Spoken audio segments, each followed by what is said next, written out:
Jadi polemik dan juga menjadi pertanyaan besar, apakah benar ada penyadapan terhadap Presiden ke-6 Susilo Bambang Yudhoyono dan sebenarnya perlukah SBY dihadirkan dalam persidangan? Kita akan bahas sore ini bersama pengamat hukum pidana yang juga mantan hakim, Asep Iwan Iryawan. Selamat sore. Selamat sore, Mbak Dinta. Ya, ada wacana dari kuasa hukum Ahok untuk menghadirkan Presiden ke-6 Republik Indonesia SBY untuk hadir di persidangan kalau memang ingin membuktikan ada atau tidaknya penyadapan. Ya, ini masalah hukum. Sekali lagi dalam perkara ini kan penodaan agama. Apakah Pak Ahok menodai agama atau tidak?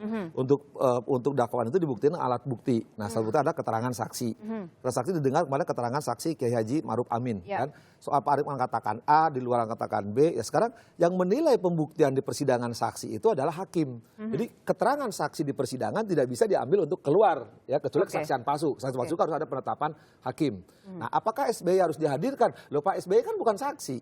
Hakim menilai keterangan saksi itu adalah bagaimana, apakah ada kesesuaian satu saksi dengan saksi berikutnya. Loh, keterangan Pak Maruf Amin kan nggak usah disesuaikan dengan Pak SBY. Jadi biar aja nanti hakim yang menilai keterangan Pak Maruf Amin atau saksi yang lain silahkan.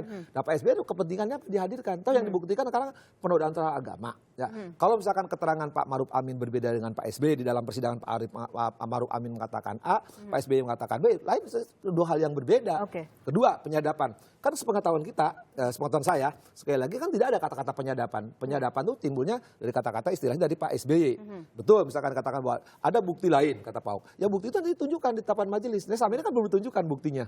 Tadi betul, bukti itu bisa macam-macam. Kan tapi kalau tidak salah juga, penasihat hukumnya Pak Ahok mengatakan menunjuk website yang lain kan, ya, ada yang lain yang disebut. Itu aja sudah selesai kok. Karena yang dibuktikan tuh apakah pernyataan itu menunjuk membuktikan Pak Ahok atau bukan. Jadi kalau menurut pendapat saya, ngapain Pak SBY dihadirkan persidangan untuk menilai apa gitu.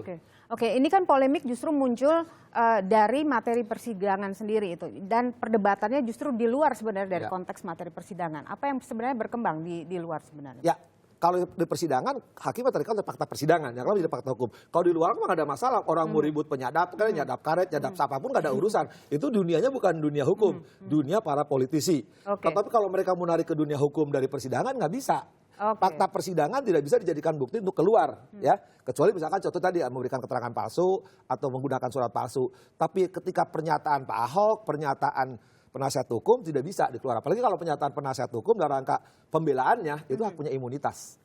Artinya kalau memang nanti ada dari pihak, katakanlah dari pihak Pak SBY merasa ada penyadapan, ini harus dijadikan agenda lain dari persidangan. Di luar itu, kalau misalkan betul ada penyadapan, sekarang kan terminologi bukan dari persidangan terminologi itu. Kalau misalkan yang berhak menyadap itu kan penegak hukum, polisi, KPK, BIN, misalkan kejaksaan. Nah itu kalau betul penyadapan, nah ada penyalahgunaan penyadapan, ya silahkan untuk memproses. Misalkan kenapa, katakanlah sekali lagi ya, dengan misalkan umpamanya, kok ada penyadapan institusi yang penegak hukum nyampe kepada penasihat hukum. Nah itu kalau memang betul sekali lagi, itu ya nggak boleh kan. Tapi selama saya jadi penegak hukum dulu, boleh katakan penyadapan ilegal itu belum pernah jadi ada perkara kok. Karena alangkah ya tidak punya rasional aja. Ngapain nyadap yang tidak berhak kok dimunculkan di permukaan? Karena itu akan kena hukuman 15 tahun dan 10 tahun. Nah bagi penasihat hukum kan udah menyatakan ini bukan penyadapan, karena ada bukti lain. Oke, kalau kita kembali ke kasusnya sendiri, hari ini kan sudah ada sidang ke-9, Pak Asep. Dan apa yang Anda lihat dari mungkin saksi-saksi yang dihadirkan sekarang hari ini kan ada dua nelayan dari Kepulauan Seribu dan ada satu saksi ahli. Nah, materi yang dihadirkan dalam persidangan atau keterangan saksi apakah cukup bisa mulai membuka ada beberapa tabir yang intinya kan Pak Ahok dituduh itu ketika tanggal 27 September memberikan pernyataan ABCD terus ya, penodaan agama. Kalau tempat waktu sudah terbukti, bahkan Pak Ahok mengakui bahwa betul kejadian di situ. Cuman yang sekarang belum tergali dalam permukaan persidangan dari semua saksi sampai hari tadi kita ikuti sekarang ini, belum ada membuktikan apakah pernyataan Pak Ahok tadi merupakan penodaan atau tidak. Nah, pernyataan penodaan atau tidak itu adalah unsur kesengajaan. Dan itu ada terletak kebanyakan nanti bagaimana ahli meyakinkan hakim, bukan saksi. Kalau saksi lama ini hanya menyatakan tempat dan waktu. Bahkan beberapa saksi bertentangan, dahulu bukan langsung ada di tempat istilahnya.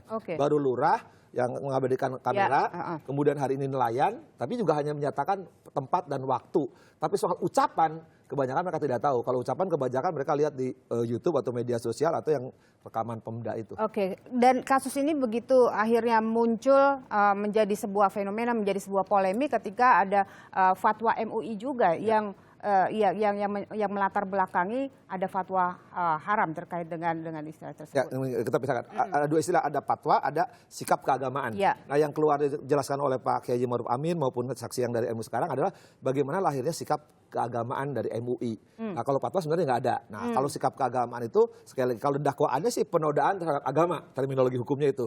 Tapi kalau sikap keagamaan, sekali tolong saya koreksi kalau salah, publik, bahwa itu adalah penghinaan penistaan. Kalau lihat secara hukum, dua terminologi yang lain. Ya, kalau penodaan pasalnya ada 156, ya 156A, kalau penghinaan 310. Nah, apakah nanti hakim akan menilai apakah keterangan MUI ini bisa masuk nggak untuk menguatkan dakwaan jaksa bahwa Pak Ahok terbukti atau tidak? Hati-hati karena misalkan gini, saya dituduh perampokan, tapi ada keterangannya pencurian, itu dua hal yang berbeda yang tidak akan masuk. Tapi sekali lagi biarlah hakim nanti yang menilai itu.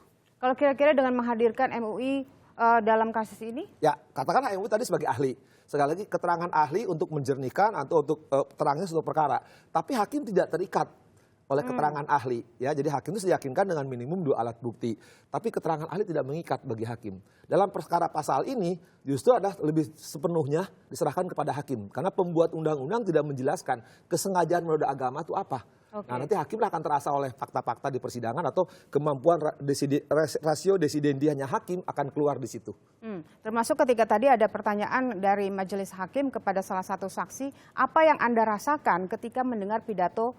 Nah, itu masuk dalam bagian dari. Kalau saya duga berdasarkan pengalaman empiris saya, apa yang saudara rasakan ketika itu? Itu mengetahui. Jadi kan sebenarnya ada saksi yang mengatakan mendapatkan SMS ribuan, tapi saksi lain mengatakan seorang lurah itu bahwa yang hadir 100. Nggak kirim SMS. Jadi persoalan, ya apakah waktu itu masyarakat marah atau enggak? Termasuk terroda atau enggak? Nah, itulah kesimpulan hakim akan ketahuan dari situ. Nah, ternyata yang di situ sendiri, nah, malah tidak tahu dan sebagainya. Oke. Baik, terima kasih Pak Asep atas informasinya dan kita tetap masih menunggu ujung dari penyelesaian kasus ini. Masih lama. Masih lama ya pastinya. Terima kasih Pak Asep. Sama-sama.